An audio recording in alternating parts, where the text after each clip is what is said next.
안녕하세요, 여러분. 오늘도 이렇게 귀한 시간 내어 찾아와 주셔서 진심으로 감사드립니다. 오늘 제가 들려드릴 이야기는 어쩌면 여러분의 남은 인생을 훨씬 더 풍요롭고 재미있게 만들어드릴 아주 특별한 이야기입니다. 편안한 자세로 따뜻한 차 한 잔 드시면서 천천히 들어주시면 좋겠습니다. 제가 얼마 전에 두 분의 어르신 이야기를 나란히 들었습니다. 이 두 분의 이야기가 너무 대조적이어서 한참을 생각하게 되었지요. 오늘 이야기의 시작으로 이 두 분의 이야기를 먼저 들려드리고 싶습니다. 첫 번째 이야기는 70살 되신 어느 어머님 이야기입니다. 이분은 지난달에 50년 지기 친구들과의 모임에 다녀오셨답니다. 젊은 시절 고등학교 동창생들이니까 그야말로 평생의 친구들이지요. 한 달 전부터 얼마나 기대하셨는지 모릅니다. 새 옷도 사시고 미용실도 다녀오시고 친구들 줄 작은 선물도 준비하셨답니다. 그런데 막상 모임에 다녀오신 후 이분이 저에게 뭐라고 하셨는지 아십니까? 모임에 다녀오니까 오히려 마음이 더 허전해졌어요. 이게 무슨 말씀이실까요? 제가 자세히 여쭤봤더니 이러시더라고요. 친구들이 모이면 처음 30분은 정말 반갑답니다. 아이고, 오랜만이다. 너 여전하구나 하면서 말이지요. 그런데 30분이 지나면 이야기가 돌기 시작한답니다. 누구누구는 병이 들었다더라.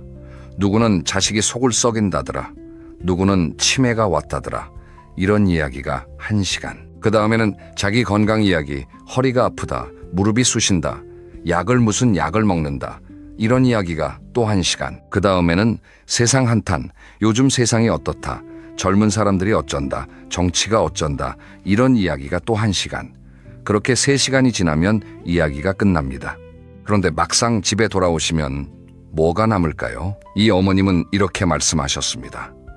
친구들, 얼굴은 봤는데 마음이 채워지질 않아요. 오히려 내 기운까지 다 빨려서 피곤하기만 해요. 그리고 이런 말씀도 하셨습니다. 젊을 때는 친구 만나고 오면 힘이 났는데 요즘은 만나고 오면 기운이 빠져요. 왜 그럴까요? 자, 이번에는 두 번째 이야기입니다. 73살 되신 어느 할아버님 이야기인데요. 이분은 1년 전부터 동네 문화센터에서 서예를 배우기 시작하셨답니다. 그 서예 교실에는 놀랍게도 30대 초반의 젊은 선생님이 계셨습니다. 처음에는 내가 이런 젊은 사람한테 뭘 배울 수 있을까 싶으셨답니다. 나이 차이가 40살이나 나는데 대화가 될까 싶으셨죠. 그런데 이 젊은 선생님이 정말 진심으로 할아버님을 대하더랍니다. 어르신이라고 무시하지도 않고, 그렇다고 노인 대접만 하지도 않고 그냥 한 사람의 학생으로 존중해 주셨답니다. 할아버님이 글씨를 잘 쓰시면 진심으로 감탄하시고, 잘못 쓰시면 친절하게 바로잡아 주시고, 때로는 인생 고민까지 나누시더랍니다. 어느 날은 할아버님이 아내를 먼저 보내시고 힘들어 하시던 시기였답니다. 수업이 끝나고 이 젊은 선생님이 할아버님을 붙잡고 이렇게 말씀하시더랍니다. 선생님, 오늘 표정이 안 좋으신데 저랑 차 한잔 하실래요? 그래서 두 분이 카페에 가서 2시간을 이야기하셨답니다. 할아버님이 그동안 자식들에게도 말 못했던 외로움을 이 젊은 선생님에게 다 털어놓으셨답니다. 그리고 그 젊은 선생님이 뭐라고 하셨을까요? 해결책을 제시한 게 아니라 그저 이렇게 말하더랍니다. 선생님, 정말 힘드셨겠어요. 그리고 선생님이 그렇게 긴 세월을 견뎌오신 게 정말 대단하세요. 할아버님은 이 말 한마디에 눈물이 터지셨답니다.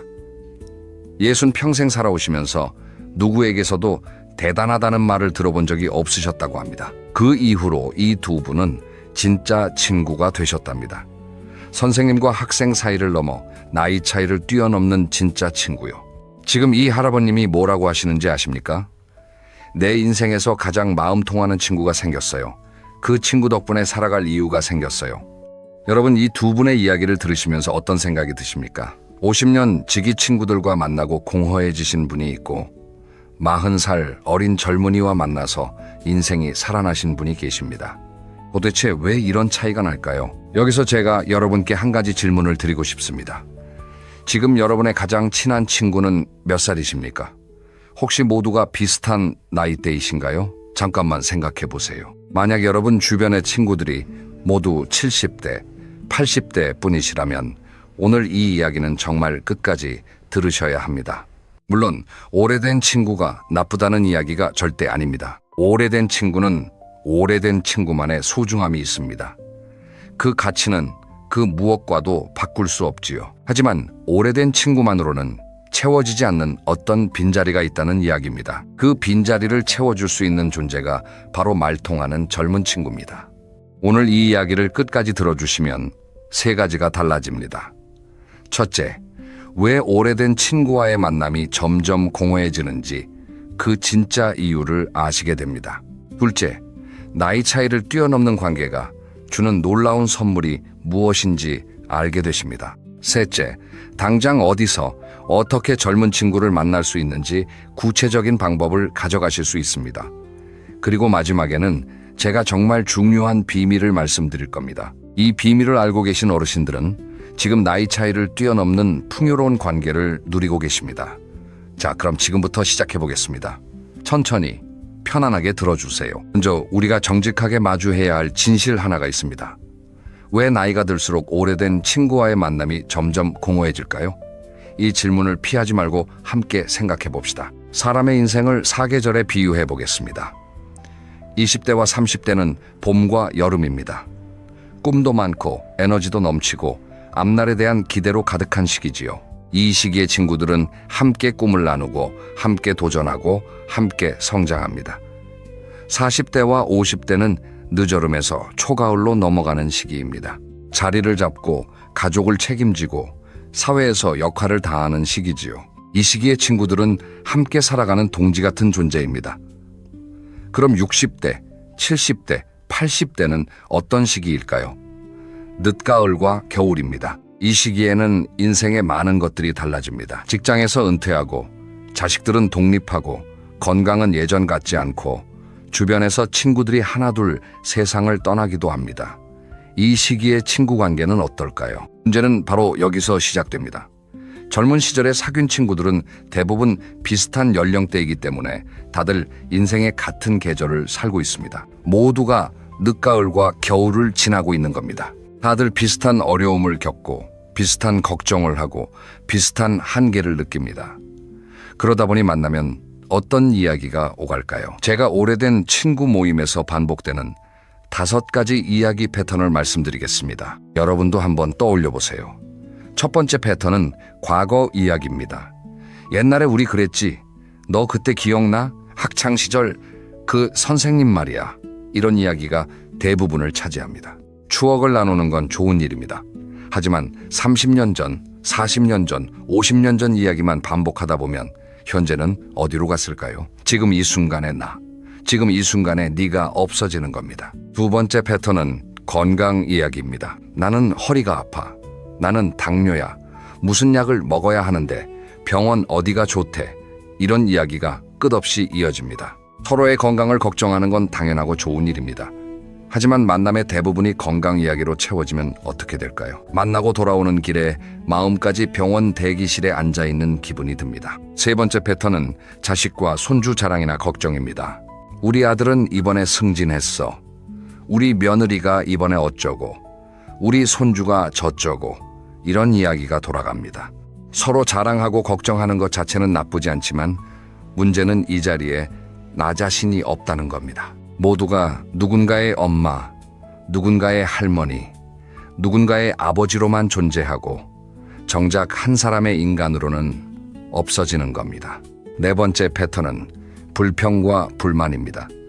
요즘 며느리는 어떻고, 요즘 젊은 애들은 어떻고, 요즘 세상은 어떻고, 이런 이야기들이지요. 한 사람이 시작하면 다들 거기에 동조하면서 불만이 점점 커집니다. 이런 대화를 한두 시간 하고 나면 기분이 어떨까요?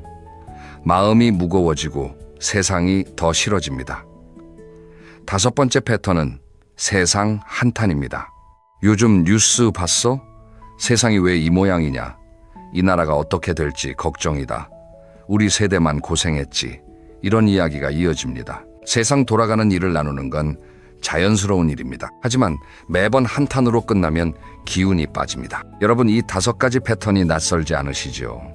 솔직히 어느 정도는 이런 이야기 없이 모임이 진행되기 어렵다는 것도 사실입니다. 저는 지금 이런 이야기들이 무조건 나쁘다고 말씀드리는 게 아닙니다. 문제는 만남 전체가 이 5가지 패턴으로만 채워질 때입니다. 왜 이런 현상이 생길까요? 이유는 간단합니다. 오래된 친구들끼리는 이미 서로에 대해 너무 잘 압니다. 과거를 공유하고 있기 때문에 자꾸 과거 이야기로 돌아갑니다. 그리고 비슷한 인생 단계를 살고 있기 때문에 관심사도 비슷합니다. 새로운 자극이 없다 보니 대화가 점점 익숙한 레퍼토리로만 흘러가는 겁니다. 한 가지 더 중요한 이유가 있습니다. 오래된 친구들은 서로의 과거 모습을 기억하고 있습니다.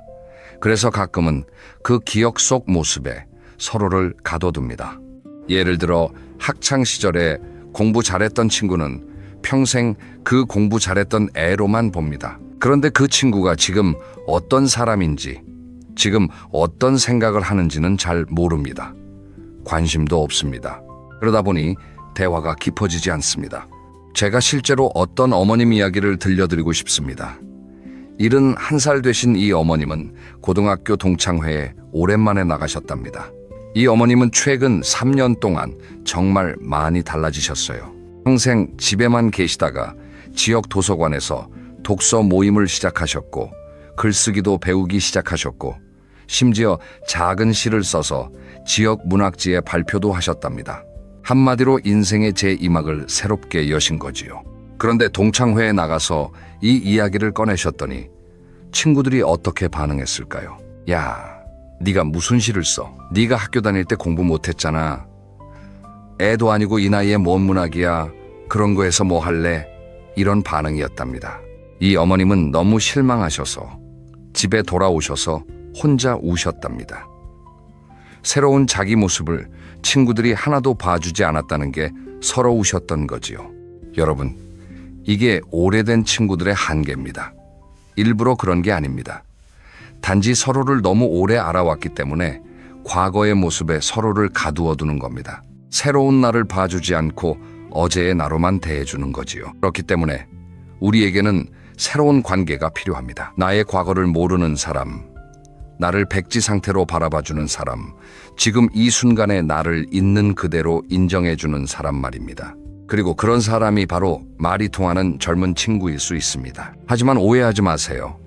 저는 지금 오래된 친구가 필요 없다는 이야기를 드리는 게 아닙니다.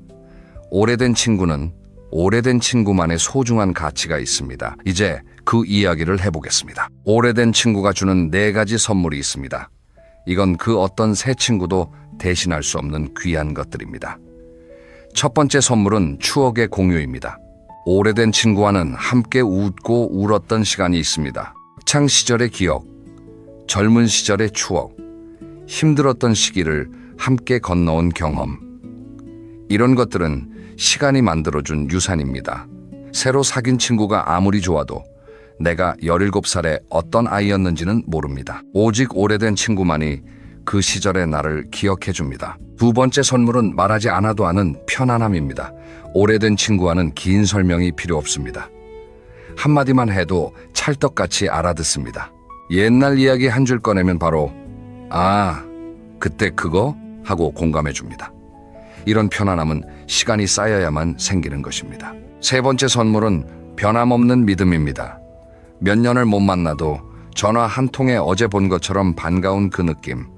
내가 어떤 모습이어도 받아들여 줄 거라는 그 믿음. 이건 세월이 보장해주는 안전망입니다. 네 번째 선물은 뿌리의 감각입니다.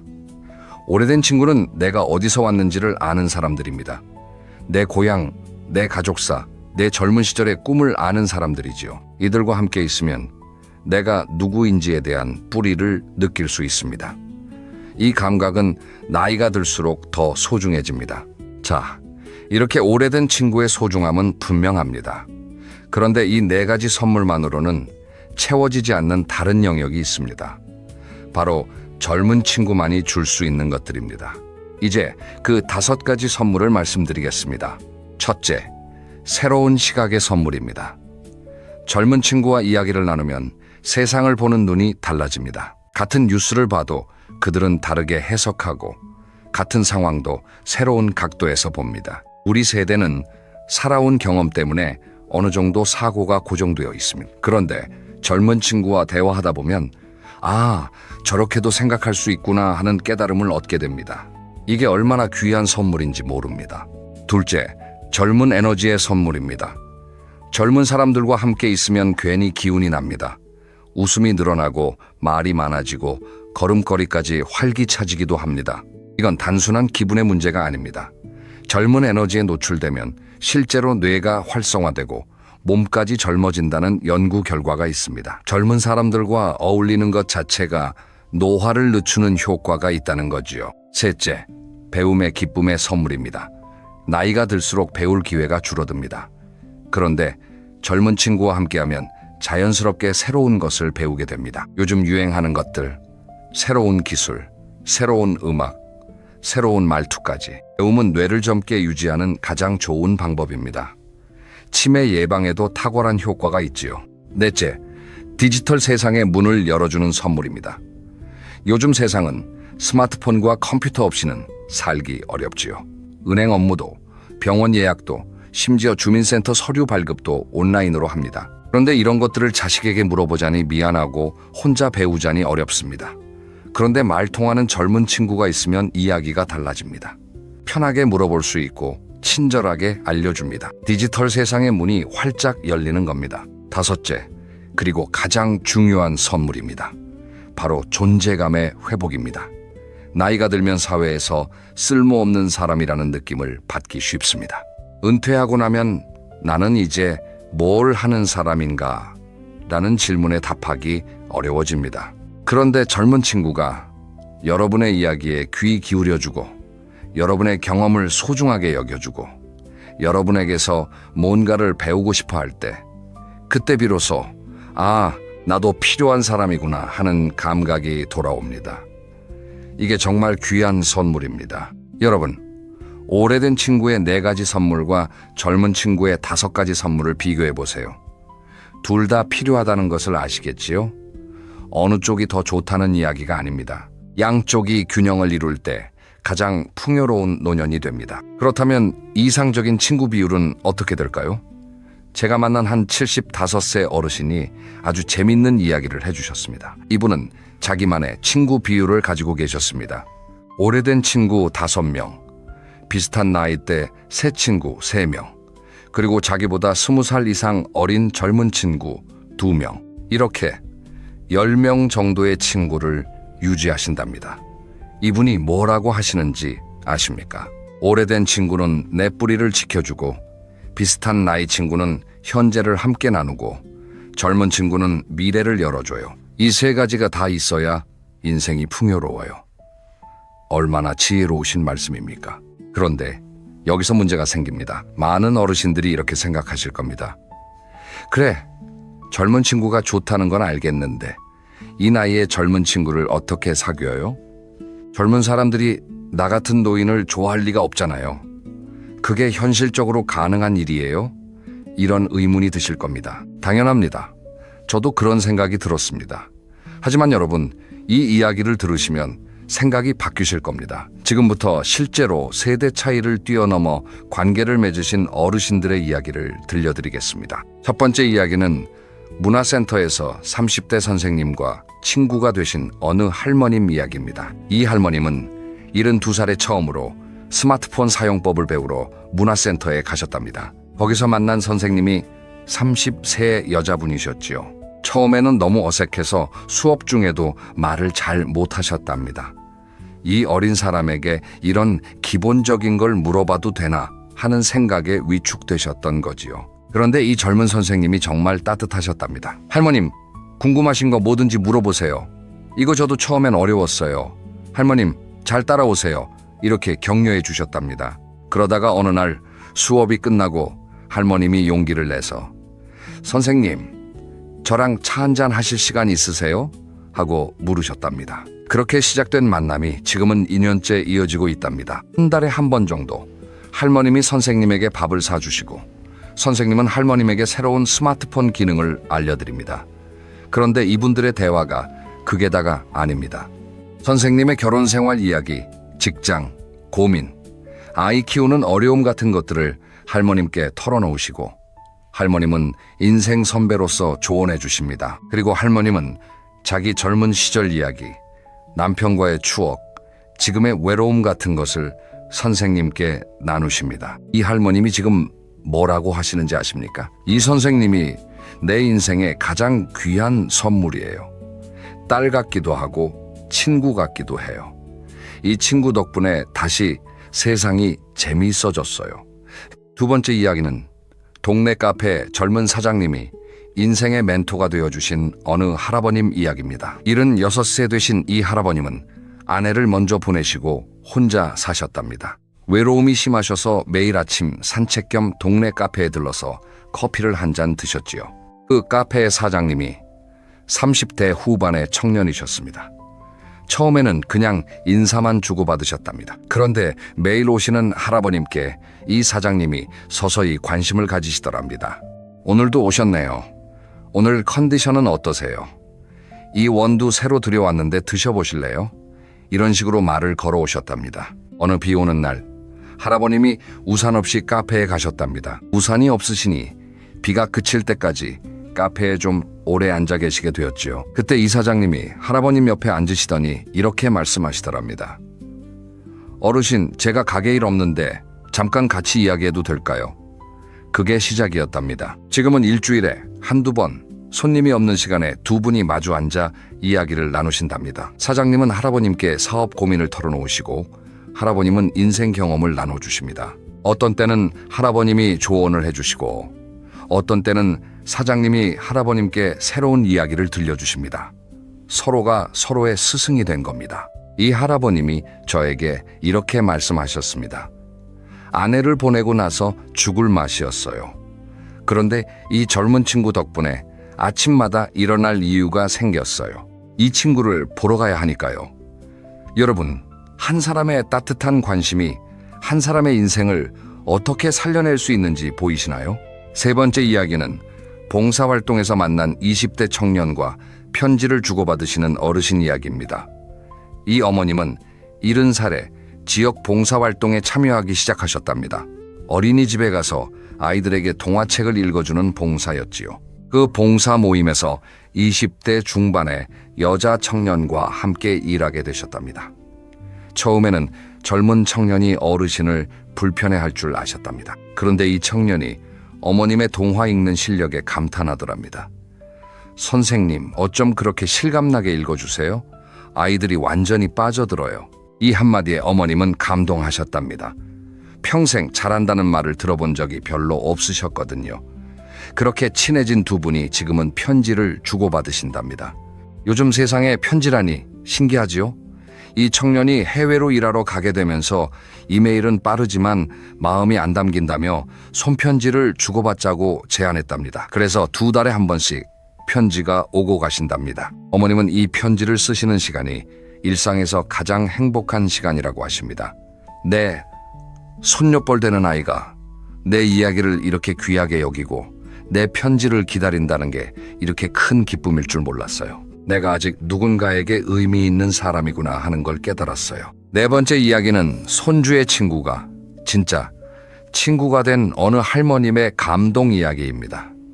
이 할머님은 손주가 친구를 집에 자주 데려오는 걸 좋아하셨답니다. 그 중에 한 친구가 유난히 할머님과 이야기를 잘 하더랍니다. 학교 끝나고 놀러 오면 꼭 할머님 옆에 앉아서 할머니, 옛날에는 어떻게 사셨어요? 할머니, 그 시절 음식은 뭘 드셨어요? 이렇게 물어보더랍니다. 처음에는 그냥 예의 바른 아이인가 보다 하셨답니다. 그런데 이 아이가 고등학생이 되고 대학생이 되고 사회인이 되어서도 꾸준히 할머님을 찾아오더랍니다. 손주는 바빠서 자주 못 오는데 손주 친구가 더 자주 오는 겁니다. 할머님이 궁금해서 너는 왜 나를 자꾸 보러 오니? 하고 물으셨답니다. 그 청년이 이렇게 답하더랍니다. 할머니, 저는 어릴 때부터 할머니, 할아버지가 안 계셨어요. 그런데 할머니 옆에 있으면 마음이 따뜻해져요. 할머니 이야기를 듣는 게 저한테 큰 위로가 돼요. 할머님은 그 말을 들으시고 한참을 우셨답니다. 지금 이 할머님은 80대 중반이신데 이 청년과 30년 넘게 친구로 지내고 계십니다. 청년이 결혼할 때도 할머님을 모시고 갔고 아이를 낳았을 때도 가장 먼저 알렸답니다. 할머님이 병원에 입원하셨을 때도 자기 부모처럼 간호해 주었답니다. 혈연은 아니지만 혈연보다 더 깊은 관계가 된 겁니다. 여러분, 이 네 분의 이야기를 들으시면서 어떤 생각이 드셨습니까? 이분들이 특별한 분들이 아닙니다. 우리 주변에 있는 평범한 어르신들이십니다. 다만 이분들에게는 한 가지 공통점이 있습니다. 젊은 사람과의 관계에 마음을 여셨다는 겁니다. 나이 차이를 넘어서 한 사람 대 한 사람으로 만나셨다는 거지요. 그렇다면 여러분도 이렇게 말통하는 젊은 친구를 만날 수 있을까요? 물론입니다. 지금부터 구체적인 장소와 방법을 말씀드리겠습니다. 젊은 친구를 만날 수 있는 7가지 장소를 소개해 드리겠습니다. 이 중에서 여러분께 가장 맞는 곳을 한두 곳만 선택해 시작해 보세요. 첫째, 문화센터와 평생교육원입니다. 이곳은 젊은 강사분들이 많이 계시고 세대가 섞인 수강생들이 모입니다. 서예, 한문, 노래, 그림, 악기, 외국어 등 배우고 싶은 것 하나를 선택하셔서 등록해 보세요. 처음에는 어색해도 몇 번 나가시면 얼굴을 익히게 되고 자연스럽게 대화를 나누게 됩니다. 주의할 점은 내가 이 나이에 뭘 배워라는 생각을 내려놓으시는 겁니다. 배움 앞에서는 모두가 학생입니다. 둘째, 지역 봉사활동 모임입니다. 지역 복지관, 어린이집, 도서관 등에서 하는 봉사활동에 참여해 보세요. 여기에는 젊은 자원봉사자들이 많습니다. 어린이들에게 책 읽어주기, 동네 청소, 독거 어르신 방문 같은 다양한 활동이 있지요. 봉사는 기본적으로 좋은 마음을 가진 사람들이 모이는 곳이기 때문에 자연스럽게 좋은 관계가 만들어집니다. 셋째, 단골 가게와 동네 카페입니다. 특별한 활동이 아니어도 자주 가는 단골 가게 주인이나 직원과 친해질 수 있습니다.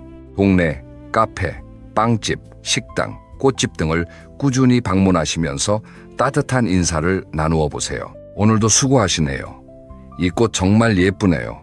이런 작은 말 한마디가 관계의 시작이 됩니다. 매일 같은 시간에 가셔서 어르신 단골이 되면 젊은 주인과 친구가 되는 경우가 많습니다.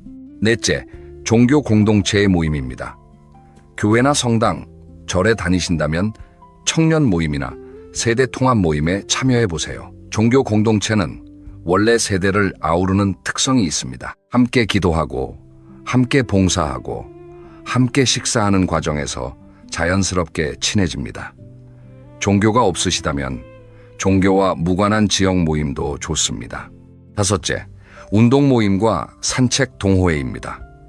몸을 움직이는 모임은 말보다 행동으로 친해지기 쉽습니다. 동네 산악회, 걷기 모임, 배드민턴 동호회, 요가 수업 같은 곳에 참여해 보세요. 함께 땀 흘리는 사람들끼리는 쉽게 친해집니다. 그리고 운동은 건강에도 좋으니 일석이조지요. 여섯째, 손주를 통한 만남입니다. 손주가 있으시다면 손주의 친구들과 자연스럽게 친해질 기회가 많습니다. 집에 놀러오는 손주 친구에게 따뜻하게 대해주시고 간식도 챙겨주시고 이야기도 나누어 보세요. 앞서 말씀드린 할머님 이야기처럼 손주 친구가 평생 친구가 되는 경우도 많습니다. 일곱째, 온라인 취미 모임입니다. 요즘은 스마트폰으로도 좋은 모임을 찾을 수 있습니다. 지역 기반의 취미 모임 앱이 많이 있지요. 스마트폰 사용이 어려우시면 자식이나 손주 혹은 앞서 말한 문화센터 선생님에게 도움을 청해보세요. 온라인 모임은 나이 제한이 없는 경우가 많아서 다양한 세대가 섞여 있습니다. 이 7가지 중에서 딱 하나만 선택하세요. 한꺼번에 다 하려고 하시면 오히려 부담이 됩니다. 가장 편하게 느껴지는 하나를 정해서 이번 주나 다음 주에 용기를 내서 한번 방문해 보세요. 그 작은 한 걸음이 여러분의 인생을 바꿀 수 있습니다. 자, 그럼 이제 정말 중요한 이야기를 하나 해야 합니다. 장소에 가는 것도 중요하지만 거기서 젊은이들과 진짜로 친해지려면 어떻게 해야 할까요? 젊은이들이 진짜로 좋아하는 어른의 특징이 있습니다.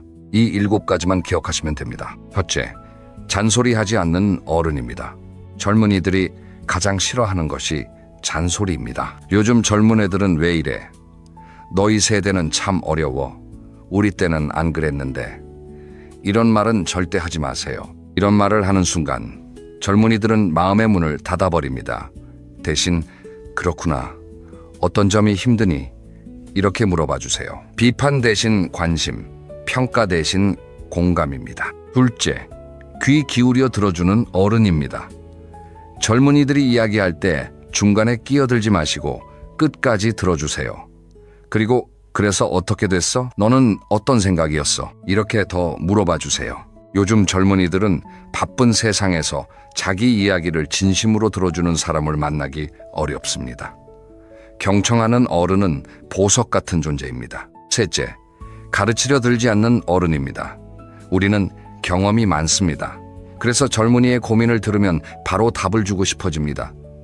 그건 이렇게 해야 돼. 내가 살아보니 이래 하고 말이지요. 그런데 이게 함정입니다. 젊은이들은 답을 원하는 게 아니라 공감을 원합니다. 가르치려 하지 마시고 함께 고민해 주세요. 정말 조언을 원하면 먼저 물어볼 겁니다. 넷째, 나이를 내세우지 않는 어른입니다. 내가 나이가 많으니까, 내가 인생 선배니까, 내 말이 맞아. 이런 태도는 관계를 망칩니다. 젊은이들은 한 사람의 인간으로 존중받고 싶어 합니다. 나이로 서열을 만들지 마시고 사람 대사람으로 만나세요. 나이 차이는 숫자일 뿐입니다. 다섯째, 새로운 것을 배우려 하는 어른입니다. 젊은이들이 감동하는 어른은 새로운 것을 배우려 하는 어른입니다. 젊은이에게 스마트폰 사용법을 배우고 요즘 유행하는 것을 물어보고 새로운 이야기에 관심을 가지세요. 나는 이미 다 안다는 태도는 치명적입니다. 배우려는 어른에게 젊은이들은 존경심을 갖게 됩니다. 여섯째, 존중하는 말투를 쓰는 어른입니다. 아무리 나이가 어려도 반말부터 쓰지 마세요. 처음 만나는 젊은이에게는 존댓말을 쓰는 게 좋습니다. 친해진 다음에는 상대방이 편하게 생각하는 호칭을 사용하시면 됩니다. 말투가 사람의 품격을 만듭니다. 존중하는 말투는 나이에 상관없이 사람을 끌어당깁니다. 일곱째, 자기 이야기만 하지 않는 어른입니다. 많은 어르신들이 젊은이를 만나면 자기 과거 이야기만 1시간씩 하십니다. 그런데 젊은이 입장에서는 이게 고역입니다. 대화는 주고받는 것입니다. 내 이야기 10분 했으면 상대방 이야기도 10분 들어야 합니다. 균형이 중요합니다. 이 7가지를 실천하시면 놀랍게도 젊은이들이 여러분을 찾아오기 시작합니다. 저 어르신은 정말 편해. 저 어르신과 이야기하면 즐거워. 이런 소문이 납니다. 그리고 진짜 친구가 되는 겁니다. 자, 여기까지 오셨으면 한 가지 더 중요한 이야기를 드리고 싶습니다. 그럼 오래된 친구들은 어떻게 해야 할까요? 그들도 계속 만나고 싶은데 매번 공허한 기분이 들면 어떻게 해야 할까요? 오래된 친구와도 새롭게 만나는 3가지 지혜가 있습니다. 첫째, 과거 이야기 대신 현재 이야기를 나누세요. 오래된 친구를 만나면 자꾸 과거로 돌아가기 쉽습니다. 하지만 이번에는 의식적으로 현재 이야기를 꺼내보세요. 요즘 너 뭐해? 요즘 무슨 생각 많아? 요즘 너에게 제일 큰 기쁨이 뭐야? 이런 질문을 던져보세요.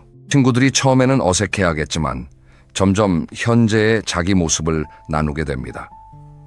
둘째, 불평 대신 꿈을 나누어 보세요.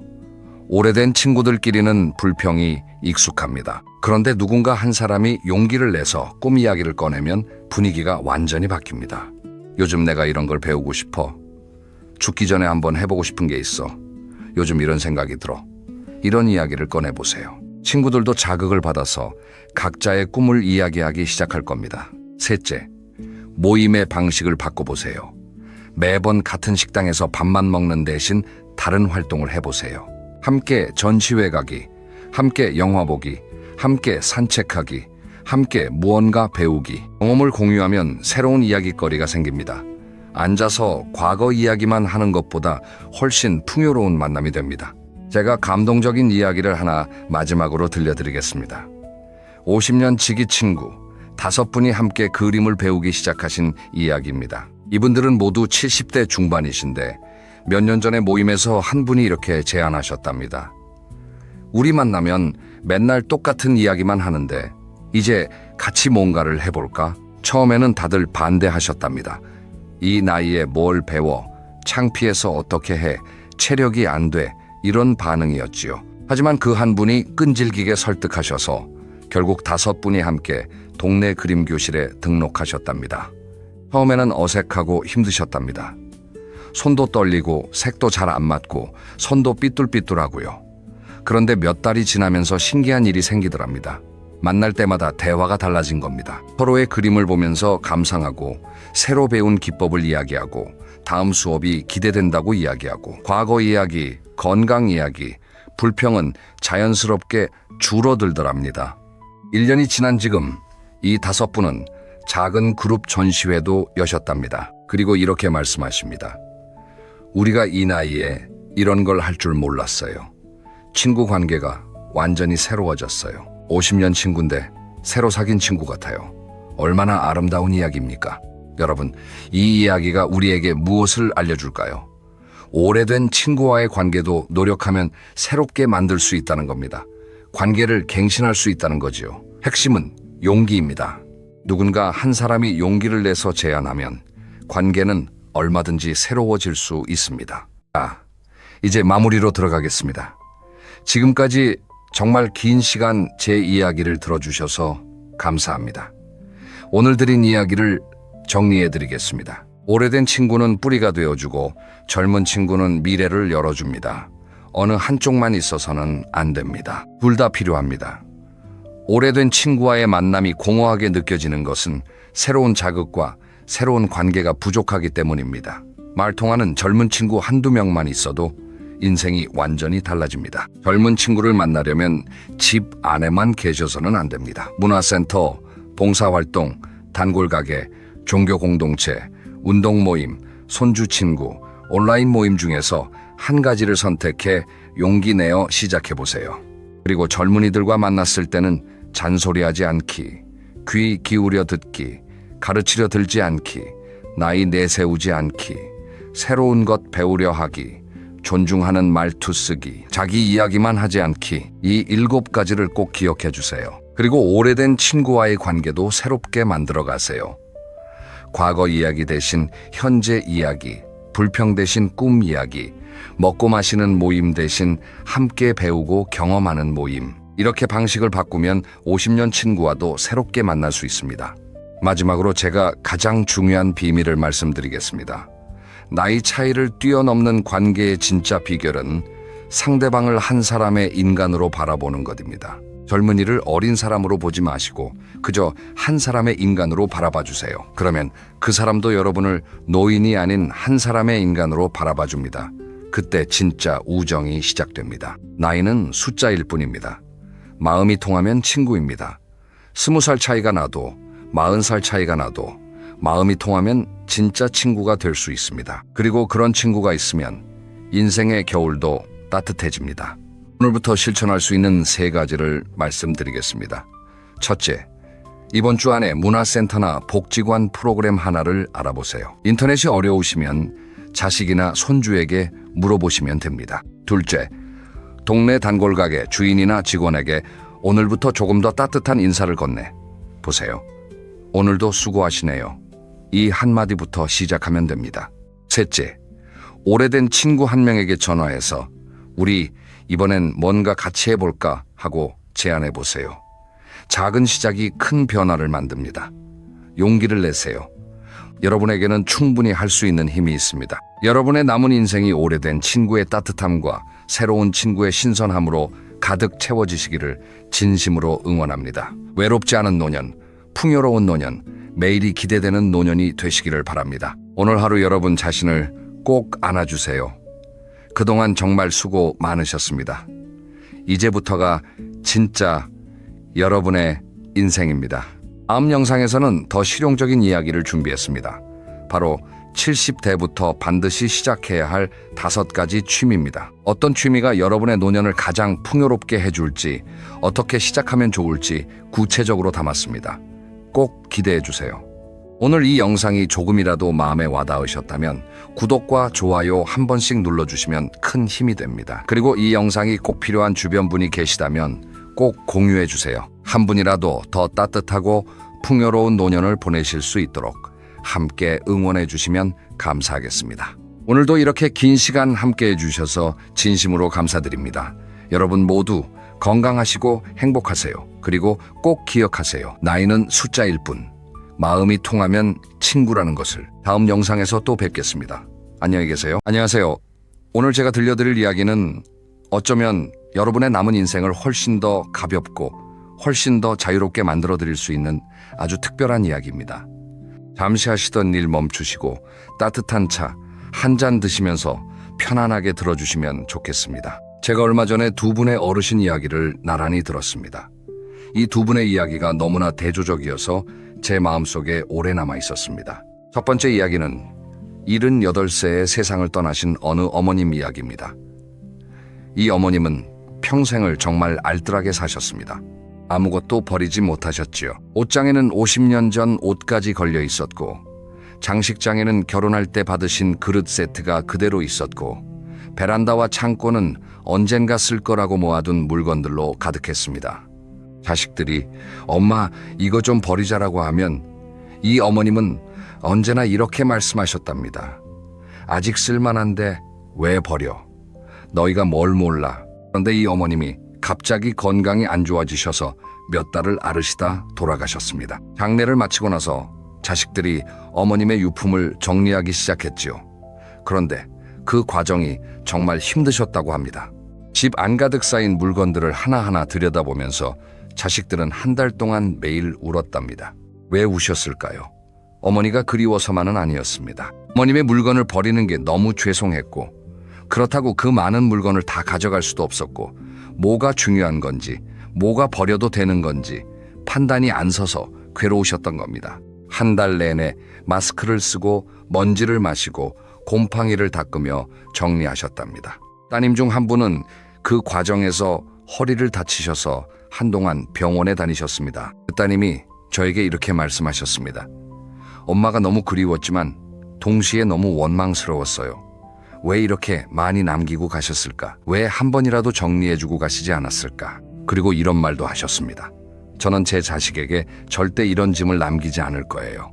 이게 제가 받은 가장 큰 교훈이에요. 이번에는 두 번째 이야기입니다. 75세 되신 어느 할아버님 이야기입니다. 이분은 몇 년 전에 아내를 먼저 보내시고 그때 아내의 물건을 정리하시면서 깊은 깨달음을 얻으셨답니다. 그리고 이렇게 결심하셨답니다. 나는 내 손으로 내 물건을 정리하고 가자. 자식들에게 짐을 남기지 말자. 그날부터 이 할아버님은 천천히, 아주 천천히 집을 비우기 시작하셨습니다. 하루에 한 물건씩, 어떨 때는 일주일에 한 구역씩 서두르지 않으셨답니다. 옷장 속 옷 하나를 꺼내 쓰다듬으며 그동안 고마웠다. 인사하시고 고마웠던 물건은 필요한 사람에게 선물하시고, 추억이 깊은 물건은 사진으로 남기시고, 그렇게 2년에 걸쳐 집을 정돈하셨습니다. 지금 이 할아버님 집에 가보면 정말 놀랍습니다. 넓은 거실에 소파 하나, 작은 탁자 하나, 화분 몇 개뿐. 햇살이 거실 바닥까지 환하게 들어옵니다. 부엌에는 정말 쓰는 그릇만 있고, 옷장에는 좋아하는 옷만 몇 벌 걸려 있습니다. 그런데 이 할아버님 얼굴이 그렇게 평온해 보이실 수가 없습니다. 이 할아버님이 저에게 뭐라고 하셨는지 아십니까? 선생, 내가 70평생 모은 물건을 비우면서 알았어요. 물건이 적어지니까 오히려 삶이 풍요로워지더라고. 청소도 쉽고 찾는 물건도 바로 찾고, 무엇보다 마음이 그렇게 가벼울 수가 없어요. 이제 언제 세상을 떠나도 자식들이 한나절이면 정리할 수 있겠지. 그게 내가 자식들에게 줄 수 있는 마지막 선물이에요. 여러분, 이 두 분의 이야기를 들으시면서 어떤 생각이 드셨습니까? 혹시 여러분의 집을 한번 돌아보시게 되지 않으셨나요? 지금 여러분의 집에는 얼마나 많은 물건이 있으십니까? 그 중에서 정말로 매일 쓰고 계시는 것은 얼마나 될까요? 한번 솔직하게 생각해 보세요. 제가 한 가지 놀라운 사실을 말씀드리겠습니다. 연구에 따르면 우리가 집안에 가지고 있는 물건 중에서 정말로 자주 사용하는 것은 10개 중 2개에서 3개 정도밖에 되지 않는다고 합니다. 나머지 7개에서 8개는 언젠가 쓸 것이라는 기대 속에서 공간만 차지하고 있는 셈이지요. 그리고 그 7개에서 8개가 우리의 시간, 에너지, 마음의 평온까지 빼앗고 있다고 합니다. 오늘 제가 여러분께 드리려는 이야기는 결코 죽음을 준비하라는 무거운 이야기가 아닙니다. 오히려 남은 삶을 훨씬 더 가볍고 훨씬 더 자유롭게 살자는 따뜻한 이야기입니다. 비우는 것은 포기가 아닙니다. 비우는 것은 사라짐이 아닙니다.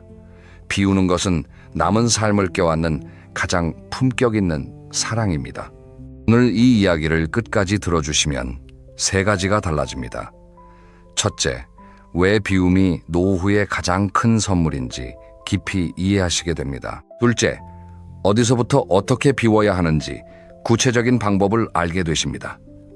셋째, 내일 아침부터 바로 실천할 수 있는 작은 변화를 시작하실 수 있습니다. 그리고 마지막에는 비워도 절대 버리지 말아야 할 것들이 무엇인지 말씀드릴 겁니다. 이걸 모르시고 무작정 비우시면 나중에 후회하실 수 있습니다. 자, 그럼 지금부터 천천히 시작해 보겠습니다. 편안하게 들어주세요. 먼저 우리가 솔직하게 마주해야 할 질문이 하나 있습니다. 우리는 왜 이렇게 물건을 못 버릴까요? 왜 쌓아두기만 하고 놓지 못할까요? 그 이유를 이해하려면 우리 세대가 살아온 시간을 돌아봐야 합니다. 우리 70대, 80대 세대는 전쟁 직후와 가난했던 시절을 온몸으로 살아온 세대입니다. 물건 하나가 얼마나 귀한지, 한 그릇밥이 얼마나 소중한지 누구보다 잘 아시지요. 그 시절에는 뭐든지 아껴 써야 했고, 고장나면 고쳐 썼고, 못 쓰게 되어도 다른 용도로 바꿔서 끝까지 썼습니다. 버린다는 건 상상도 못할 일이었습니다. 이런 경험이 우리 세대의 마음에 깊은 흔적을 남겼습니다. 아까워서 못 버린다는 마음이 몸에 밴 겁니다. 옷 한 벌을 버리려 해도 손이 떨리고 그릇 하나를 버리려 해도 마음이 무거워집니다. 이 마음은 틀린 마음이 아닙니다. 오히려 아름다운 마음입니다. 물건을 귀하게 여기는 마음, 낭비하지 않는 마음, 자연을 소중히 여기는 마음, 이런 마음이 우리 세대의 품격을 만들어 왔습니다. 저는 이 마음을 절대 비판하고 싶지 않습니다. 그런데 여기서 한 가지 진실을 말씀드리고 싶습니다.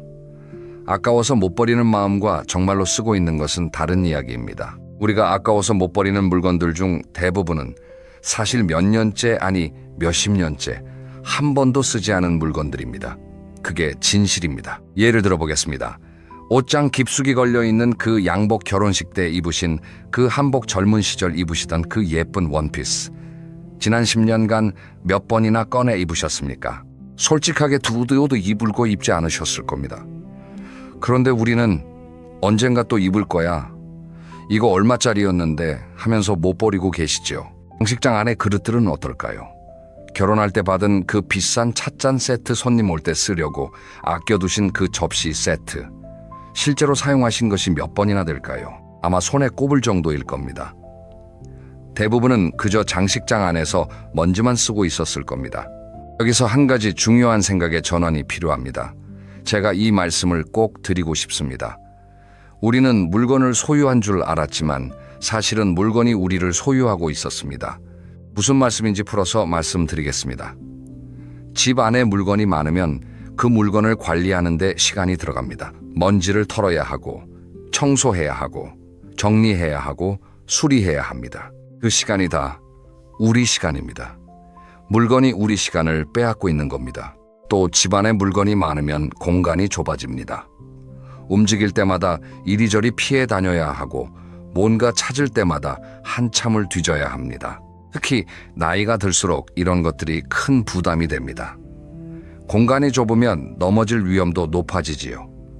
물건이 우리 안전을 위협하는 겁니다. 그리고 집안에 물건이 많으면 마음이 무거워집니다. 눈앞에 쌓인 물건들을 볼 때마다 언젠가 정리해야 하는데 하는 부담이 마음 한구석에 깔려 있게 됩니다.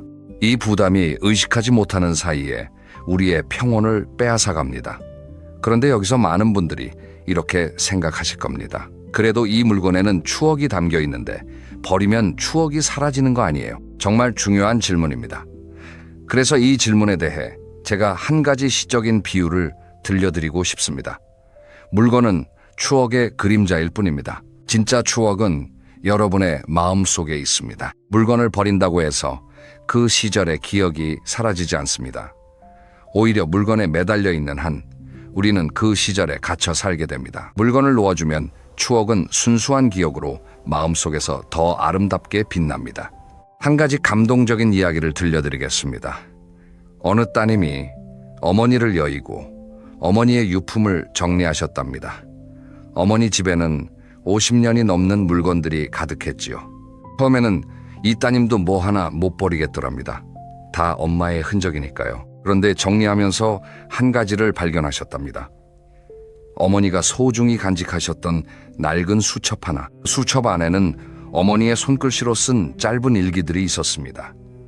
자식들이 태어났을 때의 기쁨 힘들었던 시절에 한숨 남편과의 추억 같은 것들이 조용히 적혀 있었지요. 이 따님은 결국 어머니의 수천 개 물건 중에서 그 수첩 하나만 남기셨답니다. 그리고 가끔 그 수첩을 펼쳐보면서 어머니를 떠올리신답니다. 이 따님이 뭐라고 하셨는지 아십니까? 엄마의 물건을 다 간직했어도 엄마가 돌아오는 건 아니에요. 하지만 이 수첩 하나만으로도 엄마는 내 마음속에 살아계세요. 오히려 이 하나가 있어서 엄마가 더 선명하게 느껴져요. 여러분, 이 말씀이 얼마나 마음에 와닿는지 모릅니다. 물건이 많다고 해서 추억이 더 많은 게 아닙니다. 오히려 진짜 소중한 하나를 남겨두는 것이 수천 개를 쌓아두는 것보다 훨씬 더 깊이 기억할 수 있게 해줍니다. 그럼 이 질문을 한번 스스로에게 던져보세요. 이 물건이 나를 위해 있는 걸까? 내가 이 물건을 지키기 위해 살고 있는 걸까? 이 질문을 하시면 많은 것이 명확해집니다. 진짜 나에게 기쁨을 주는 물건은 그대로 두시면 됩니다. 하지만 그저 아까워서 버리기 미안해서 보관하고 있는 물건이라면 이제 놓아드릴 때가 된 겁니다. 자, 여기서 많은 분들이 이런 생각을 하실 수 있습니다. 그래, 내 마음이 가벼워지면 좋지. 하지만 그것만으로 이 많은 물건을 버릴 이유가 될까? 그래서 오늘 한 가지 더 중요한 이야기를 드리고 싶습니다. 바로 우리 자식들을 위한 이야기입니다. 여러분, 우리가 세상을 떠난 뒤 남겨진 자식들이 산더미 같은 짐을 앞에 두고 어떤 마음일지 한번 상상해 보신 적이 있으십니까? 솔직하게 말씀드리면 그건 생각보다 훨씬 고통스러운 일입니다. 제가 주변에서 부모님 유품을 정리해 본 분들의 이야기를 정말 많이 들었는데요. 그분들이 한결같이 하시는 말씀이 있습니다. 정말 힘들었다는 겁니다. 어떤 면에서 힘들까요? 먼저 시간적으로 힘이 듭니다. 자식들은 대부분 아직 직장에 다니고 있거나 아이들을 키우느라 바쁩니다. 그런데 부모님이 돌아가시면 슬픔을 추스를 새도 없이 유품 정리를 시작해야 합니다. 일반적으로 부모님 집을 정리하는데 평균 한 달에서 2달 정도가 걸린다고 합니다. 주말마다 집에 가서 정리하고 또 정리하고 또 정리해야 합니다. 그 시간 동안 자식들의 일상은 완전히 흐트러집니다. 마음으로, 체력적으로 힘이 듭니다. 오래된 집의 물건들은 무겁고 먼지도 많고 때로는 곰팡이까지 피어 있습니다. 그걸 다 꺼내서 분류하고 버릴 것과 남길 것을 나누고 무거운 물건들을 옮기려면 엄청난 체력이 필요합니다. 우리 자식들도 이미 50대, 60대가 되었을 겁니다. 젊지 않은 몸으로 그 일을 해내야 합니다. 그런데 가장 힘든 건 따로 있습니다. 바로 감정적으로 힘이 드는 것입니다. 부모님의 물건을 하나하나 만지면서 자식들은 끊임없이 부모님을 떠올립니다. 이 옷 엄마가 좋아하셨지. 이거 아버지가 아끼셨던 건데. 이건 내가 어릴 때 선물 드린 건데 하면서 계속 눈물이 흐릅니다. 슬픔 속에서 판단을 해야 하고 슬픔 속에서 결정을 해야 하고 슬픔 속에서 무거운 물건들을 옮겨야 합니다. 그리고 가장 어려운 건 버려야 하는데 버리기 미안한 감정입니다. 부모님이 그렇게 아끼셨던 물건을 자식 손으로 버리는 것이 너무 죄송하고 그렇다고 다 가져갈 수도 없어서 자식들은 매번 죄책감에 시달립니다. 엄마가 이걸 버리면 서운해 하실 텐데 아버지가 이걸 얼마나 아끼셨는데 하면서 눈물을 흘립니다. 제가 실제로 들은 이야기를 하나 더 들려드리겠습니다.